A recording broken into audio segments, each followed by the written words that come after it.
गांव में एक किसान रहता था। एक दिन वो अपनी अनाज की कोठी में काम कर रहा था। काम करते वक्त अचानक से उसकी घड़ी अनाज के बोरों के बीच कहीं गिर गई और उसे नहीं मिली। उस घड़ी से उस किसान को बहुत ही ज्यादा लगाव था, और हो भी क्यों ना, क्योंकि वो घड़ी उसके पिताजी ने उसे उपहार स्वरूप दिया था। इसलिए उस किसान ने पूरी मेहनत लगा दी अपनी, और पूरी शिद्दत से उस घड़ी को ढूंढा पूरा कोठी में, लेकिन उसे उस घड़ी को पता कहीं भी नहीं चला। किसान ने बहुत देर तक कोठी में ढूंढा और ढूंढ के परेशान हो गया, और अंत में वो हार कर कोठी से बाहर निकल गया। फिर किसान ने देखा उसकी कोठी के बाहर कुछ बच्चे खेल रहे थे, और उन सबको खेलते हुए देख के किसान के मन में एक उपाय सूझा। किसान ने उन बच्चों के सामने एक शर्त रखी और कहा कि मेरी घड़ी को जो ढूंढेगा उसे उपहार मिलेगा। न सुनते ही सभी बच्चे कोठी के अंदर चले गए और इधर उधर करके पूरा ढूंढने लगे, और पूरा ढूंढा। लगभग बहुत देर तक उस घड़ी को ढूंढते रहे सभी बच्चे, लेकिन किसी के भी हाथ घड़ी नहीं लगी। इतना ढूंढने के बाद भी जब किसी भी बच्चे और किसान किसी को भी घड़ी का कुछ पता नहीं चला, तो सभी लोग थक हार के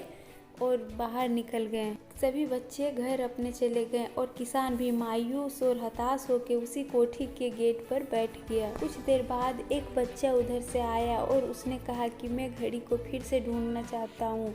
और उसकी ऐसी बात सुनकर किसान ने कहा, ठीक है, देखो बेटा, जाके प्रयास करके देखो। तो इस बार जब बच्चा कोठी के अंदर गया और कुछ देर बाद जब वो बाहर आया, तो अपने साथ घड़ी को लेकर आया और वो किसान को दे दिया। तब किसान ने उस बच्चे से पूछा कि सब इतने सारे बच्चे ने मिलकर ढूंढा, मैंने भी इतना ढूंढा, हम लोगों को कहीं घड़ी नहीं मिली, तुम्हें घड़ी कैसे मिल गई? तब उस बच्चे ने कहा कि मैं गया और गोडाउन में जाके एक कोने में जाके खड़ा हो गया, और फिर कुछ भी आवाज़ नहीं किया, बस चुपचाप खड़ा हो गया।